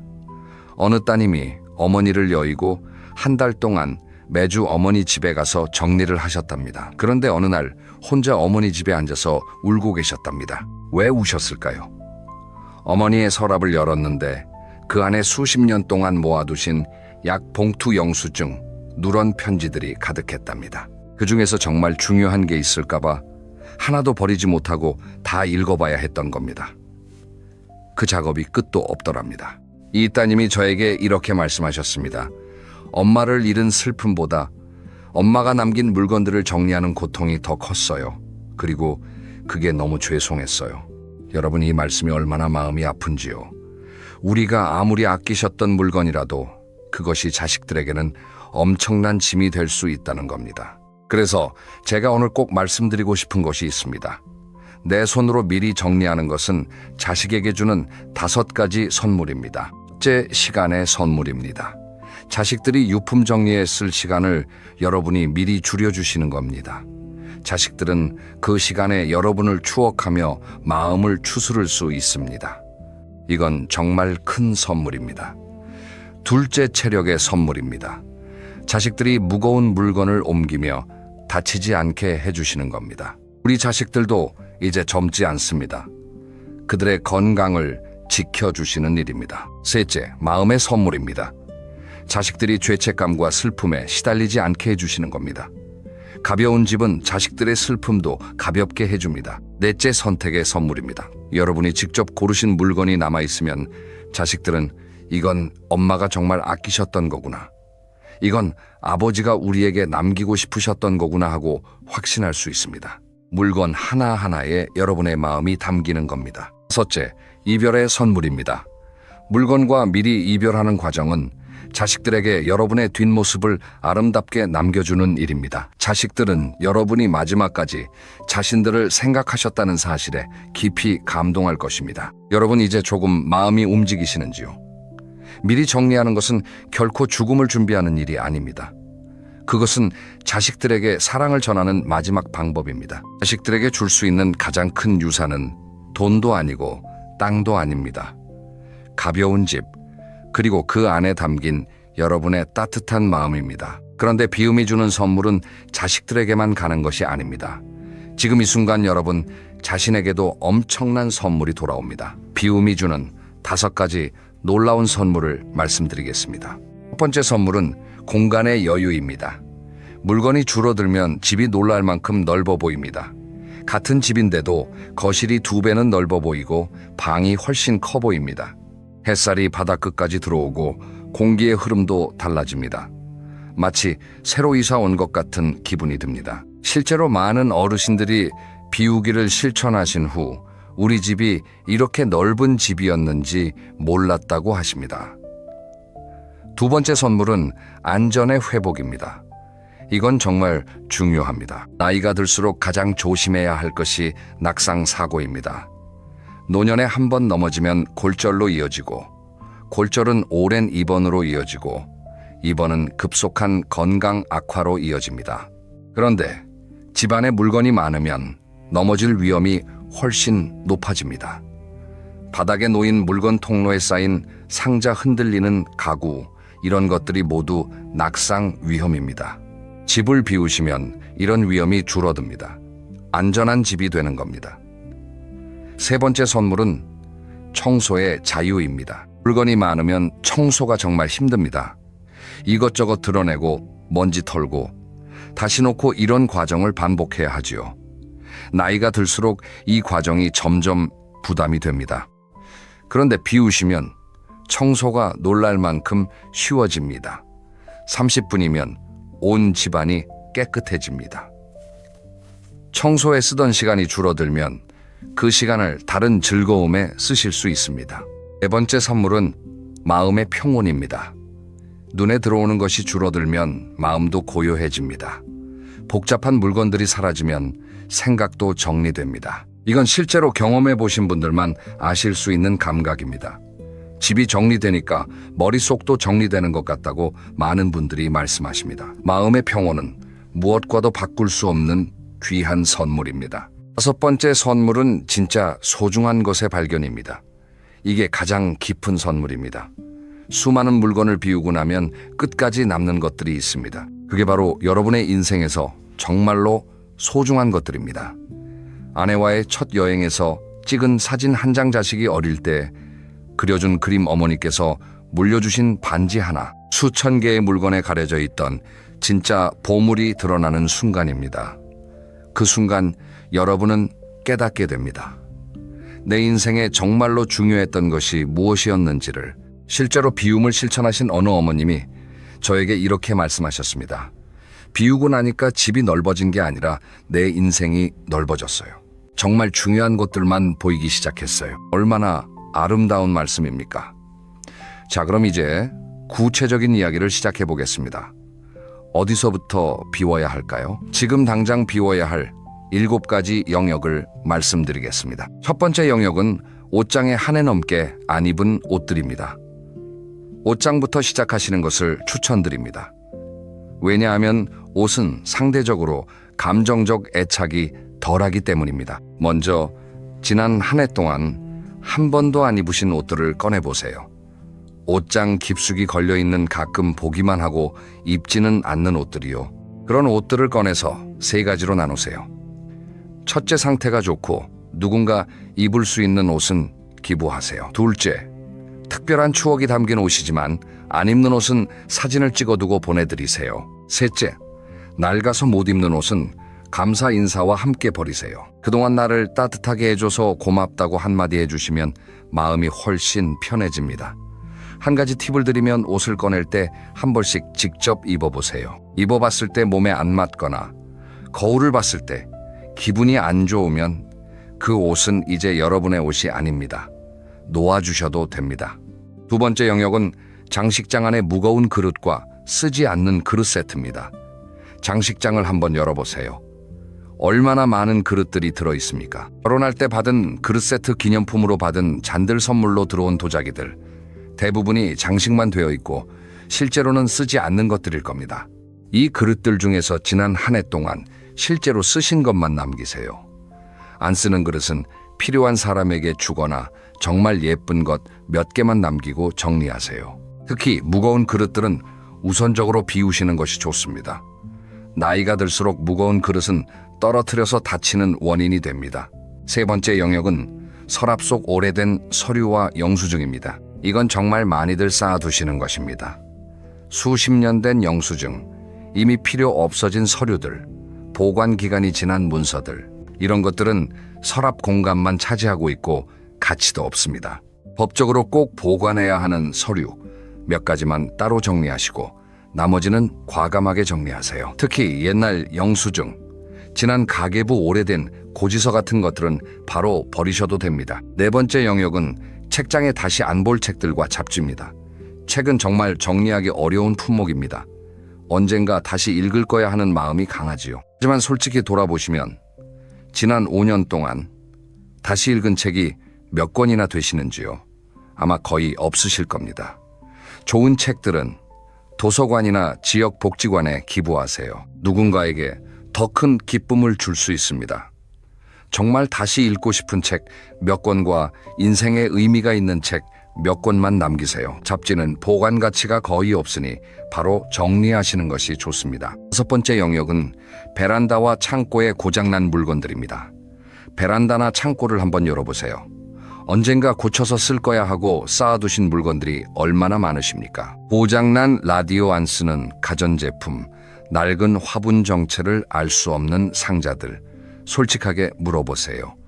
지난 5년 동안 저걸 고쳐서 쓰신 적이 있으십니까? 없으시다면 앞으로도 고쳐서 쓰실 일이 없을 가능성이 높습니다. 과감하게 정리하세요. 폐기물 처리 규정에 맞게 잘 버리시거나 고물상에 가져가시면 됩니다. 여섯 번째 영역은 주방의 유통기한 지난 식재료와 양념입니다. 주방 선반과 냉장고를 한번 보세요. 유통기한이 지난 양념, 오래된 통조림, 언제 샀는지 기억도 안 나는 식재료들이 꽤 있을 겁니다. 유통기한이 지난 식품은 건강에 해로울 수 있으니 바로 정리하시는 것이 좋습니다. 그리고 앞으로는 꼭 필요한 것만 소량 구입하시는 습관을 들이세요. 음식을 쌓아두면 오히려 낭비가 됩니다. 일곱 번째 영역은 조금 다른 이야기입니다. 바로 마음속에 쌓인 옛 원망과 후회의 감정입니다. 이것도 비움의 대상입니다. 집안의 물건만 비우는 게 아니라 마음의 짐도 내려놓으셔야 합니다. 평생 마음속에 품고 있던 어떤 사람에 대한 원망, 지난 선택에 대한 후회, 스스로에 대한 자책, 이런 것들을 이제 놓아주시는 연습을 하세요. 편지를 써서 불태우시는 방법도 좋고 일기에 다 쏟아놓고 찢어버리시는 방법도 좋습니다. 중요한 건 마음속에 쌓인 것들을 의식적으로 내려놓는 것입니다. 집이 가벼워질 때 마음도 함께 가벼워져야 진짜 비움입니다. 지금까지 비울 영역을 말씀드렸는데요. 여기서 가장 중요한 질문이 있습니다. 그럼 어떻게 시작해야 할까요? 한꺼번에 다 해야 하나요? 절대 그러지 마세요. 한꺼번에 다 하려고 하시면 지쳐서 포기하시게 됩니다. 가장 좋은 방법은 하루에 한 물건씩 부드럽게 시작하는 것입니다. 말 그대로 하루에 딱 한 물건만 비우는 겁니다. 오늘은 옷 한 벌, 내일은 그릇 한 개, 모레는 책 한 권. 이렇게 천천히 부드럽게 시작하세요. 이게 사소해 보이지만 한 달이면 30개의 물건이 비워지고 1년이면 365개의 물건이 비워집니다. 이 정도면 여러분 집이 눈에 띄게 가벼워집니다. 그리고 무엇보다 이 방법은 부담이 없어서 지속 가능합니다. 조금 더 적극적으로 하고 싶으신 분은 한 구역씩 정리하는 방법을 써보세요. 하루에 서랍 하나, 일주일에 선반 하나, 한 달에 방 하나, 이렇게 구역을 정해서 집중적으로 정리하는 겁니다. 한 번에 30분 정도만 하시면 됩니다. 30분의 힘이 놀랍게 큽니다. 그리고 버리기 어려운 물건과 이별하는 4가지 방법을 알려드리겠습니다. 첫째, 감사 인사 방법입니다. 물건 하나하나에 그동안 고마웠다고 인사해보세요. 이 방법은 일본의 유명한 정리 전문가가 알려준 방법인데 정말 효과가 있습니다. 물건과의 이별이 훨씬 편안해집니다. 둘째, 사진 남기기 방법입니다. 추억이 깊은 물건은 사진을 찍어서 파일에 저장해 두세요. 물건은 없어져도 사진은 남습니다. 그리고 사진은 공간도 차지하지 않지요. 셋째, 필요한 이에게 선물하는 방법입니다. 내게는 안 쓰지만 누군가에게는 귀한 물건이 될 수 있습니다. 친척, 이웃, 지역, 복지관, 자선단체에 기부하세요. 물건이 제 역할을 하러 가는 것입니다. 넷째, 의례적으로 이별하는 방법입니다. 오래된 편지나 추억의 물건은 태우거나 땅에 묻거나 흐르는 물에 흘려보내는 것도 좋은 방법입니다. 의식을 통해 마음이 정리됩니다. 그리고 정말 따뜻한 방법 하나를 추천드리고 싶습니다. 가족과 함께 정리하세요. 혼자 하시는 것도 좋지만 자식이나 손주와 함께 정리하시면 그 시간이 귀한 추억이 됩니다. 어느 할머님이 손녀와 함께 옷장을 정리하시면서 옷 하나하나에 담긴 이야기를 들려주셨답니다. 이건 네 아빠 돌잔치 때 입은 한복이야. 이건 할아버지가 처음 사주신 옷이야. 이건 내가 가장 좋아했던 봄옷이야. 손녀는 할머니의 이야기를 들으며 눈물을 흘렸답니다. 그리고 이렇게 말했답니다. 할머니, 제가 이 한복은 간직할게요. 나중에 제 딸이 돌잔치 할 때 입힐게요. 이런 식으로 물건이 새로운 생명을 얻을 수도 있습니다. 이 할머님이 그러시더라고요. 옷을 정리한 게 아니라 손녀와 함께 내 인생을 정리한 시간이었어요. 그 어떤 선물보다 귀한 시간이었지요. 얼마나 아름다운 이야기입니까? 비움은 혼자만의 일이 아니라 가족과 함께하는 따뜻한 시간이 될 수 있습니다. 자, 지금까지 비우는 이야기를 많이 드렸는데요. 이제 정말 중요한 마지막 이야기를 드릴 차례입니다. 비워도 절대 버리지 말아야 할 것들이 있습니다. 이걸 모르시면 나중에 크게 후회하실 수 있으니 꼭 들어주세요. 비움의 목적은 텅 빔이 아닙니다. 비움의 진짜 목적은 진짜 소중한 것만 남기기입니다. 이 차이가 정말 중요합니다. 그럼 무엇을 남겨야 할까요? 첫째, 추억이 깃든 단 하나의 상징물입니다. 모든 추억의 물건을 다 남기실 필요는 없습니다. 하지만 각 추억에 대해 가장 상징적인 물건 하나씩은 남기시는 것이 좋습니다. 결혼 앨범 중 가장 사랑하는 사진, 몇 장 어머니가 주신 반지 하나, 남편이 선물한 편지 하나, 자식이 어릴 때 그려준 그림 하나, 이렇게 인생의 각 챕터마다 상징이 되는 물건 하나씩은 남기세요. 이것들은 나중에 여러분을 따뜻하게 감싸줄 보물이 됩니다. 둘째, 내가 정말로 사랑하는 것들입니다. 매일 봐도 기쁨을 주는 물건이 있다면 남기세요. 좋아하는 화분 아끼는 찻잔 편안한 의자, 좋아하는 책 몇 권, 이런 것들은 여러분의 일상에 기쁨을 주는 물건들입니다. 공간을 차지해도 가치가 있는 물건들이지요. 셋째, 건강과 안전에 꼭 필요한 것들입니다. 비움의 열정에 휩쓸려 건강이나 안전에 꼭 필요한 물건까지 버리시면 안 됩니다. 꼭 먹어야 하는 약, 안경, 지팡이, 혈압계 같은 것들은 당연히 남겨야 합니다. 비상용 물품들도 적절히 준비해 두셔야 합니다. 넷째, 자식에게 진심으로 물려주고 싶은 한두 가지입니다. 돌아가신 후에도 자식에게 남겨주고 싶은 것이 있으시다면 미리 자식과 상의해서 정해두세요. 그리고 그 물건에 대한 이야기를 함께 기록해 두시면 좋습니다. 이것은 이런 의미가 있는 물건이다 라고 짧게 적어두시면 자식들이 그 물건을 평생 소중히 여길 수 있습니다. 다섯째, 여러분, 자신의 역사를 담은 최소한의 기록입니다. 오래된 일기, 중요한 편지, 가족 앨범 중 핵심이 되는 것들. 이런 것들은 여러분의 인생을 증언하는 귀한 자료입니다. 이것들은 오히려 정리해서 한 곳에 잘 모아두시는 것이 좋습니다. 여러분, 비움은 버리는 것이 목적이 아닙니다. 비움의 진짜 목적은 진짜 소중한 것을 더 선명하게 드러내는 것입니다. 수천 개의 물건 속에 묻혀있던 진짜 보물들이 비움을 통해 비로소 빛나기 시작합니다. 자, 이제 마무리에 들어가 보겠습니다. 지금까지 오랜 시간 제 이야기를 들어주셔서 정말 감사합니다. 오늘 드린 이야기를 정리해드리겠습니다. 우리는 물건을 소유한 줄 알았지만 사실은 물건이 우리를 소유하고 있었습니다. 물건은 우리의 시간, 공간, 에너지, 마음의 평온을 조용히 빼앗아 왔습니다. 그리고 우리가 떠난 후에는 자식들에게 감당하기 어려운 짐이 됩니다. 그래서 지금부터 천천히 비우세요. 비움은 상실이 아니라 해방입니다. 비움은 포기가 아니라 사랑입니다. 비움은 죽음의 준비가 아니라 남은 삶을 더 풍요롭게 만드는 준비입니다. 옷장부터 시작하세요. 그 다음 장식장, 서랍, 책장, 베란다, 주방 순서로 차근차근 정리하세요. 하루에 한 물건씩 부드럽게 시작하세요. 서두르지 마세요. 물건에게 감사 인사를 하고 사진으로 남기고 필요한 이에게 선물하세요. 가족과 함께 정리하시면 귀한 추억이 됩니다. 그리고 비워도 절대 버리지 말아야 할 것들을 잘 구분하세요. 추억의 상징물, 정말 사랑하는 것들, 건강과 안전에 필요한 것들, 자식에게 물려주고 싶은 한두 가지 여러분의 역사를 담은 기록들. 이것들은 여러분의 보물입니다. 빈 공간에 채워지는 것은 먼지가 아니라 평온함입니다. 집이 가벼워지면 마음이 가벼워지고 마음이 가벼워지면 인생이 가벼워집니다.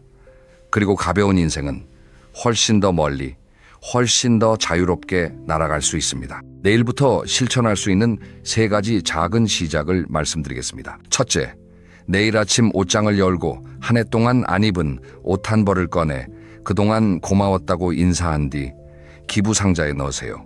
딱 한 벌이면 됩니다. 둘째, 서랍 하나를 정해서 30분만 정리해 보세요. 한 개의 서랍이 여러분의 시작이 됩니다. 셋째, 정말 소중한 물건 3가지를 꼽아보세요. 그 3가지가 여러분 인생의 본질을 보여줄 겁니다. 작은 시작이 큰 변화를 만듭니다. 오늘의 한 걸음이 내일의 가벼운 집을 만들고, 가벼운 집은 가벼운 마음을 만들고, 가벼운 마음은 행복한 노년을 만듭니다. 여러분, 이 여정은 외로운 여정이 아닙니다. 이 여정은 여러분 자신을 사랑하는 여정이고, 가족을 사랑하는 여정이고, 남은 삶을 껴안는 여정입니다. 비우시는 만큼 여러분의 영혼은 더 자유로워질 겁니다. 마지막으로 한 가지 꼭 기억해 주세요. 비우는 것은 버리는 것이 아니라 다음 세대를 위해 자리를 비워주는 사랑입니다. 여러분이 남기는 가벼운 집은 자식들에게 가장 큰 유산이고, 여러분 자신에게는 가장 따뜻한 노후의 선물입니다. 오늘 하루 여러분 자신을 꼭 안아주세요. 그동안 물건을 아끼시느라 정말 수고 많으셨습니다. 이제부터는 여러분 자신을 더 아끼시는 시간이 되시기를 바랍니다. 오늘도 이렇게 긴 시간 함께 해주셔서 진심으로 감사드립니다. 여러분 모두 건강하시고 행복하세요. 그리고 꼭 기억하세요.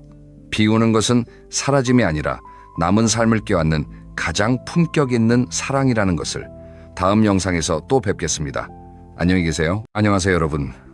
오늘도 이렇게 귀한 시간 내어 찾아와 주셔서 정말 감사합니다. 제가 오늘 들려드릴 이야기는 어쩌면 여러분의 남은 인생을 완전히 바꿔놓을지도 모르는 아주 중요한 이야기입니다. 그러니 잠시 하시던 일 멈추시고 따뜻한 차 한 잔 드시면서 편안하게 들어주시면 좋겠습니다. 제가 얼마 전에 아주 마음 아픈 이야기를 하나 들었습니다. 73살 되신 어느 어머님 이야기입니다. 그 어머님은 평생을 자식들을 위해, 남편을 위해, 시부모님을 위해 그리고 동네 이웃들 눈치를 보며 살아오셨습니다. 자기가 먹고 싶은 음식도 자식들 눈치 보느라 못 드셨고, 가고 싶은 여행도 며느리 눈치 보느라 못 가셨습니다. 심지어는 몸이 아파도 자식들 걱정할까봐 말 한마디 못 하셨다고 합니다. 그러던 어느 날 아침, 이 어머님이 갑자기 쓰러지셨습니다. 병원에 실려 가셨는데 의사 선생님이 하신 말씀이 뭔지 아십니까? 어머님 평생 너무 참고 사셨네요. 몸이 다 망가졌습니다. 이 말을 들으신 어머님은 병상에서 하염없이 우셨다고 합니다. 그리고 이렇게 말씀하셨답니다. 내 인생은 도대체 누구를 위한 인생이었을까? 여러분, 혹시 지금 이 이야기를 들으시면서 가슴 한구석이 찌릿하신 분 계십니까? 혹시 지금도 자식 눈치, 며느리 눈치, 사위 눈치, 이웃 눈치 보고 계십니까? 혹시 지금도 하고 싶은 말을 꾹 참고, 먹고 싶은 것을 꾹 참고, 가고 싶은 곳을 꾹 참고 계십니까? 그렇다면 오늘 이 이야기는 반드시 끝까지 들어주셔야 합니다.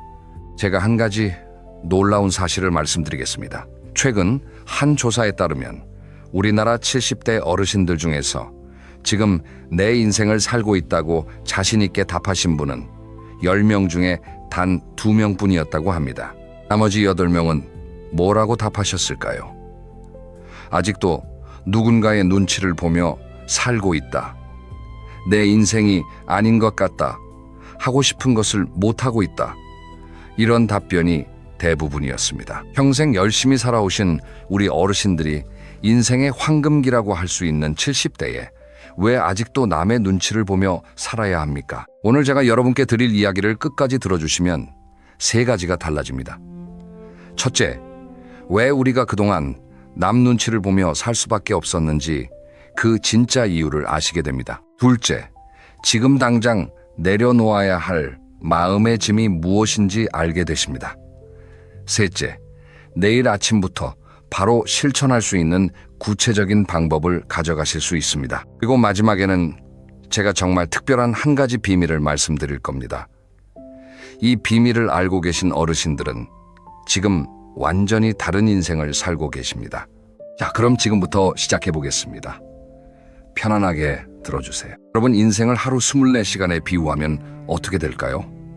제가 한번 풀어서 말씀드려 보겠습니다. 사람이 평균 80년을 산다고 했을 때 20대는 하루로 치면 아침 6시 무렵입니다. 이제 막 하루를 시작하는 시간이지요. 30대는 오전 9시 한창 일할 시간입니다. 40대는 낮 12시 정오에 해당합니다. 50대는 오후 3시 하루 중 가장 바쁜 시간이지요. 그럼 60대는 언제일까요?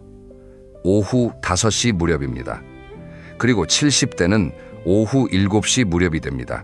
여러분, 오후 7시가 어떤 시간입니까? 하루 일을 다 마치고 이제 저녁을 먹으며 나만의 시간을 가질 수 있는 시간 아닙니까? 하루 종일 가족을 위해, 직장을 위해, 사회를 위해 애쓰셨으니 이제는 내 시간을 즐길 때가 아니겠습니까? 그런데 우리 어르신들 중에는 아직도 오전 9시처럼, 정오처럼 다른 사람들을 위해 뛰어다니고 계신 분들이 많습니다. 이게 과연 맞는 걸까요? 제가 아는 어느 할아버님 이야기를 들려드리겠습니다. 이분은 올해 75 되셨는데 평생을 가족을 위해 희생하며 사셨습니다. 젊은 시절에는 부모님 모시느라 결혼해서는 자식들 키우느라, 자식들 다 키우고 나서는 손주들 봐주느라 정신없이 사셨지요. 그런데 어느 날 이분이 저에게 이런 말씀을 하셨습니다. 내가 여태까지 살면서 정말로 나를 위해 쓴 시간이 얼마나 될까 생각해 봤는데 손에 꼽을 정도더라고. 그게 너무 서글프더라고. 여러분, 이 말씀 들으시면서 어떤 생각이 드십니까? 혹시 나도 그런데 하고 고개 끄덕이지 않으셨나요? 우리는 왜 이렇게 살아왔을까요? 왜 우리는 남을 위해서는 모든 것을 바치면서 정작 나 자신을 위해서는 아무것도 하지 못했을까요? 그 이유는 우리가 살아온 시대와 문화에 있습니다. 우리 세대는 나보다는 우리를 먼저 생각하라고 배웠습니다. 내가 하고 싶은 것보다 가족이 원하는 것을 먼저 하라고 배웠습니다. 내 감정보다 남의 감정을 먼저 살피라고 배웠습니다. 그게 미덕이고 그게 성숙한 어른이라고 배웠지요. 물론 그 가르침이 완전히 틀린 것은 아닙니다. 덕분에 우리는 따뜻한 정을 나누며 살 수 있었고 가족과 공동체를 지킬 수 있었습니다. 하지만 문제는 그 가르침이 너무 한쪽으로만 치우쳐 있었다는 것입니다. 남을 배려하는 법은 배웠지만 나 자신을 사랑하는 법은 배우지 못했습니다. 남에게 베푸는 법은 배웠지만 나에게 주는 법은 배우지 못했습니다. 남의 마음을 헤아리는 법은 배웠지만 내 마음을 지키는 법은 배우지 못했습니다. 그 결과가 바로 지금 우리 어르신들의 모습입니다. 여러분, 제가 여기서 한 가지 질문을 드리고 싶습니다. 천천히 생각해 보시고 답해 주세요. 당신의 인생은 과연 누구의 것입니까? 자식의 것입니까? 배우자의 것입니까? 부모님의 것입니까? 이웃의 것입니까? 아닙니다. 여러분의 인생은 오직 여러분의 것입니다. 이 단순한 진실을 우리는 너무 오랫동안 잊고 살았습니다. 70대는 인생의 마지막이 아닙니다. 70대는 새로운 시작입니다. 자식들도 다 컸고 부모님도 대부분 돌아가셨고 직장도 은퇴하셨지요. 이제 처음으로 나만을 위해 살 수 있는 시간이 찾아온 겁니다. 이 귀한 시간을 또다시 남의 눈치를 보며 허비하신다면 정말 아깝지 않겠습니까? 제가 아는 어느 할머님은 72살에 처음으로 그림을 배우기 시작하셨습니다. 처음에 자식들이 뭐라고 했는지 아십니까? 엄마, 그 나이에 무슨 그림이에요? 돈 아깝게 왜 그래요? 그냥 집에서 손주나 봐주세요. 예전 같았으면 그 말에 주눅 들어서 그림 배우는 것을 포기하셨을 겁니다. 하지만 이 할머님은 달랐습니다. 이렇게 말씀하셨답니다. 내 돈, 내 시간 내가 쓰는 건데 왜 너희가 뭐라고 해? 나는 내 인생 살 거야. 그리고 지금 이 할머님은 어떻게 되셨을까요? 3년째 그림을 그리고 계시고 작은 전시회도 여셨습니다. 자식들도 이제는 엄마를 자랑스러워합니다. 우리 엄마가 화가예요 라고 당당하게 말한답니다. 처음에 반대했던 자식들이 이제는 엄마의 가장 큰 팬이 되신 거지요. 여러분, 이게 무엇을 의미할까요? 내가 당당하게 내 인생을 살면 처음에는 주변에서 반대할 수 있습니다. 하지만 결국에는 모두가 나를 인정하고 존중하게 된다는 겁니다. 남 눈치를 보며 살면 오히려 무시당하지만 당당하게 내 길을 가면 존중받게 된다는 것. 이것이 인생의 진리입니다. 자, 그럼 이제부터는 조금 더 구체적인 이야기를 해보겠습니다. 우리가 평생 남 눈치를 보며 살아오면서 마음속에 어떤 상처들이 쌓였는지 그 상처들을 하나하나 들여다볼 겁니다. 왜냐하면 상처를 제대로 봐야 치유할 수 있기 때문입니다. 첫 번째 상처는 바로 하고 싶은 말을 삼킨 상처입니다. 여러분 살아오시면서 정말 하고 싶었던 말을 꾹 참았던 적이 얼마나 많으십니까? 며느리가 서운하게 해도 우리 아들 힘들까봐 참으셨지요. 남편이 속상하게 해도 자식들 앞에서 큰 소리 내면 안 되지 하고 참으셨지요. 친구가 무례하게 해도 오래된 사이니까 하고 참으셨지요. 그런데 여러분, 그렇게 삼킨 말들이 다 어디로 갔을까요? 없어진 게 아닙니다.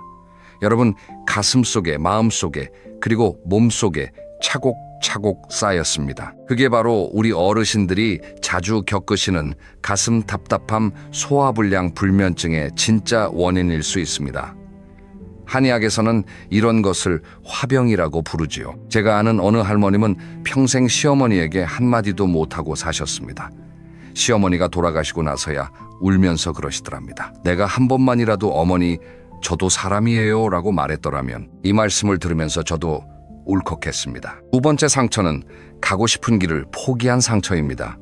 여러분, 젊은 시절에 꿈이 있으셨지요? 하고 싶은 일이 있으셨지요? 가고 싶은 곳이 있으셨지요? 하지만 가족을 위해, 생계를 위해, 의무를 위해 그 꿈을 접으셔야 했습니다. 어느 할아버님은 젊은 시절부터 바다를 너무 좋아하셨답니다. 배를 타고 세계를 돌아다니는 게 꿈이었대요. 하지만 장남이라는 이유로, 가족을 부양해야 한다는 이유로 그 꿈을 접으셨습니다. 평생 공장에서 일하시다가 은퇴하셨는데 이제 70이 넘으니까 배 타러 갈 힘도 없다고 하시며 우시더랍니다. 얼마나 가슴 아픈 일입니까? 세 번째 상처는 입고 싶은 옷을 못 입은 상처입니다. 사소해 보이지만 이게 정말 큰 상처입니다. 예쁜 옷, 화려한 옷, 젊어 보이는 옷을 입고 싶어도 이 나이에 무슨 남들이 뭐라고 할까? 자식들이 창피해할까? 이런 생각 때문에 못 입으셨지요. 옷이라는 게 그저 몸을 가리는 게 아닙니다. 내가 누구인지, 내가 어떤 사람인지 표현하는 수단입니다. 네 번째 상처는 만나고 싶은 사람을 못 만난 상처입니다. 오래된 친구 보고 싶은 학창시절, 동창 한 번쯤 다시 만나보고 싶은 첫사랑, 이런 사람들이 누구에게나 있지요. 하지만 우리는 이 나이에 무슨 친구 자식들이 이상하게 볼까, 배우자가 싫어할까, 이런 생각 때문에 연락 한번 못 해보셨지요. 그리워도 참고 보고 싶어도 참고 그러다가 부고 소식을 듣고 후회하셨던 적 한 번쯤은 있지 않으십니까? 다섯 번째 상처. 이게 가장 깊은 상처입니다. 바로 진짜 나를 잃어버린 상처입니다. 여러분, 지금 거울을 보시면 누가 보이십니까? 누군가의 아내, 누군가의 남편, 누군가의 어머니, 누군가의 아버지, 누군가의 할머니, 누군가의 할아버지, 이런 모습만 보이지 않으십니까? 그런데 나 자신은 어디에 있습니까? 많은 어르신들이 이 질문 앞에서 당황하십니다. 평생을 다른 사람의 역할로만 살아오셨기 때문에 정작 나라는 사람이 누구인지 잊어버리신 겁니다. 이게 얼마나 슬픈 일입니까? 그런데 여러분, 제가 여기서 희망적인 말씀을 드리고 싶습니다. 이 모든 상처를 치유할 방법이 있습니다. 상처를 치유하려면 먼저 지금까지 짊어지고 오신 무거운 짐을 내려놓으셔야 합니다. 우리 어르신들이 평생 짊어지고 오신 짐이 참 많은데 그 중에서도 70대부터는 반드시 내려놓으셔야 할 5가지 짐이 있습니다. 첫 번째로 내려놓으셔야 할 짐은 자식에 대한 죄책감입니다. 우리 어르신들은 자식들에게 죄책감이 참 많으십니다. 내가 더 잘해줬어야 하는데, 내가 돈이 있었으면 더 해줬을 텐데, 내가 공부를 더 시켰으면 더 성공했을 텐데, 이런 생각들 때문에 지금도 자식들 앞에서는 움츠러드시지요. 여러분, 이제 그 죄책감을 내려놓으실 때가 되었습니다. 여러분은 이미 최선을 다하셨습니다. 그 시대의 그 상황에서 여러분이 할 수 있는 모든 것을 하셨습니다. 완벽하지 않았다고요? 이 세상에 완벽한 부모가 어디 있겠습니까? 어느 어머님은 아들이 사업에 실패할 때마다 돈을 대주셨다고 합니다. 본인 생활비도 모자라는데 노후 자금까지 헐어서 주셨답니다. 왜 그러셨을까요? 내가 어렸을 때 우리 아들한테 옷 한 벌 제대로 못 사주었던 게 마음에 걸려서랍니다. 그런데 어느 날 이분이 병이 나셨는데 병원비가 없어서 쩔쩔 매셨습니다. 그때 아들이 뭐라고 했는지 아십니까?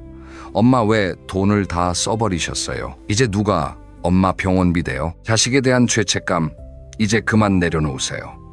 여러분의 노후는 여러분이 지키셔야 합니다. 여러분이 건강하고 여유 있게 사시는 것이 오히려 자식들에게 가장 큰 선물이 됩니다. 두 번째로 내려놓으셔야 할 짐은 이웃의 시선입니다. 남들이 뭐라고 할까?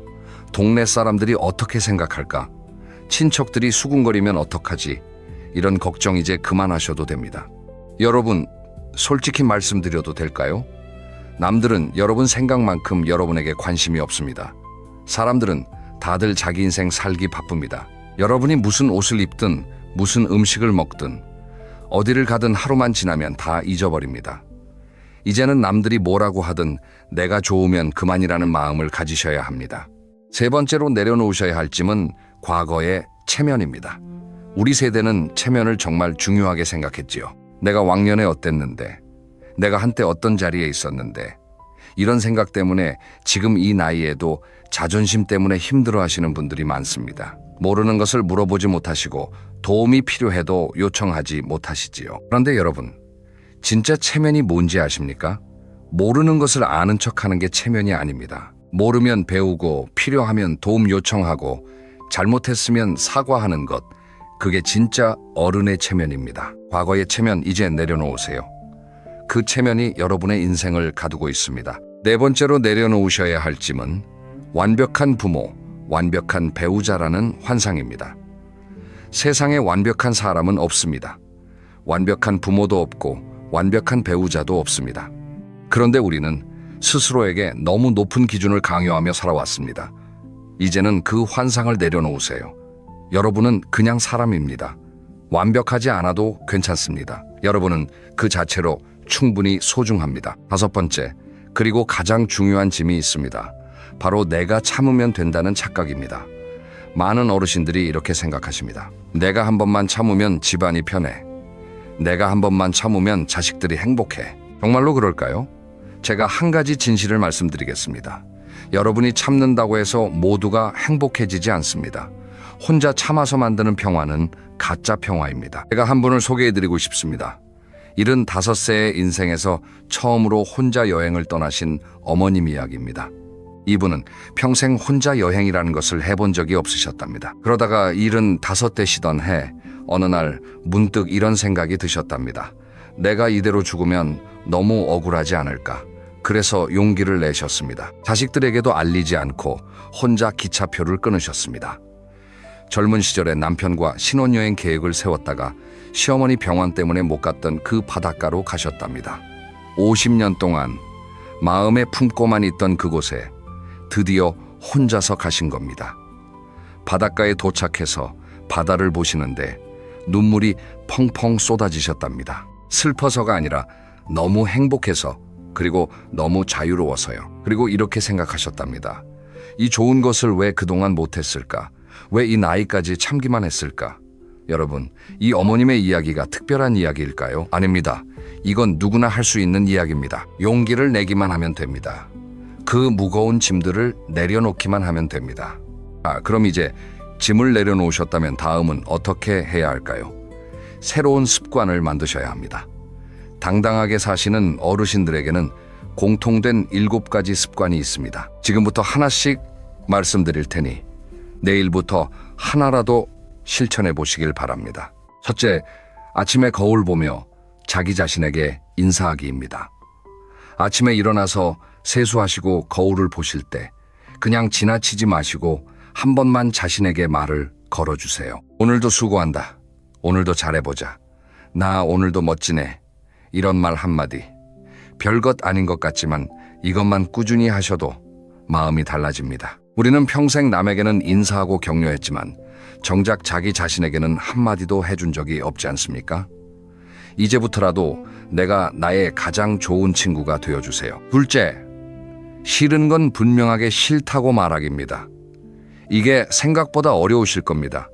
평생을 좋아요, 괜찮아요, 그러세요로 살아오셨으니까요. 하지만 이제는 달라지셔야 합니다.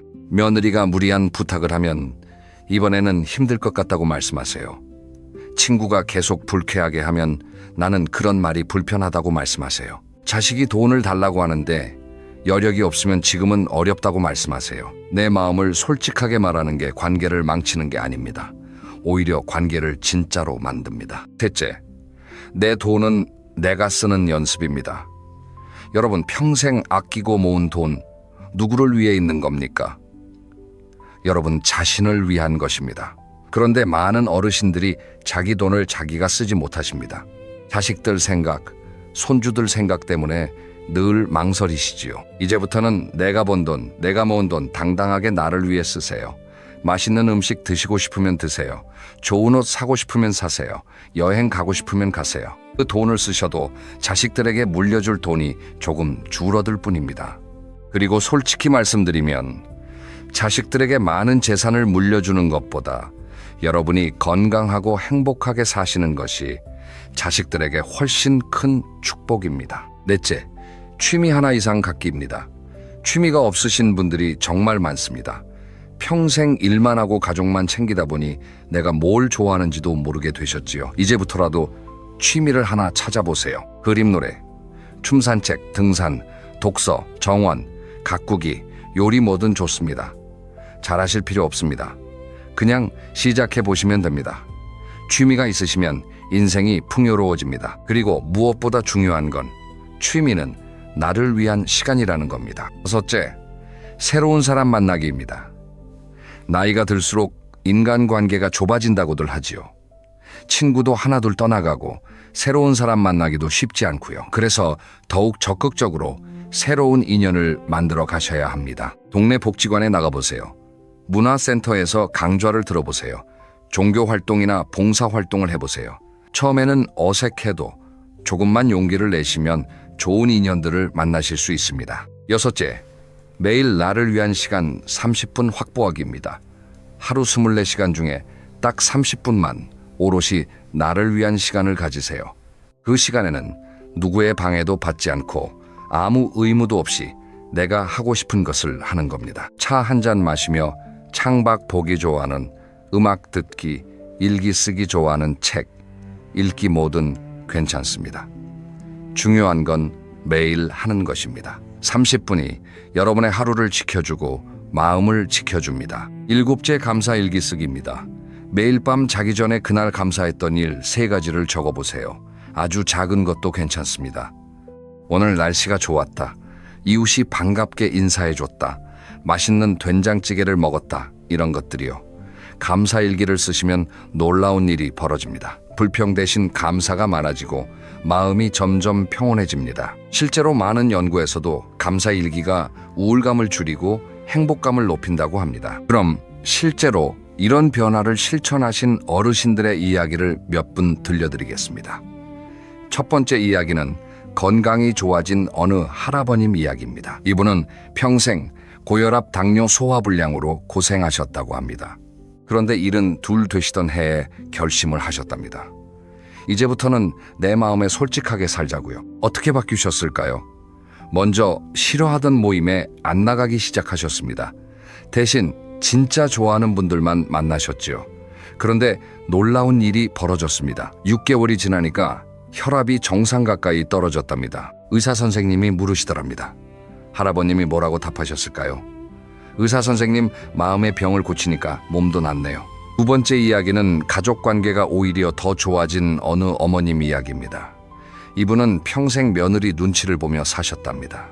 그런데 70세에 달라지셨습니다. 며느리가 오면 나는 오늘 이게 먹고 싶다고 솔직하게 말씀하시고, 며느리가 서운하게 하면 그 말은 좀 속상했다고 바로 말씀하셨습니다. 처음에는 며느리도 당황했답니다. 하지만 시간이 지나면서 며느리가 뭐라고 했는지 아십니까? 어머님, 요즘 솔직하게 말씀해 주셔서 저도 편해요. 놀라우시죠? 솔직해지니까 오히려 관계가 더 좋아진 겁니다. 가면을 쓰고 만나는 관계는 진짜 관계가 아닙니다.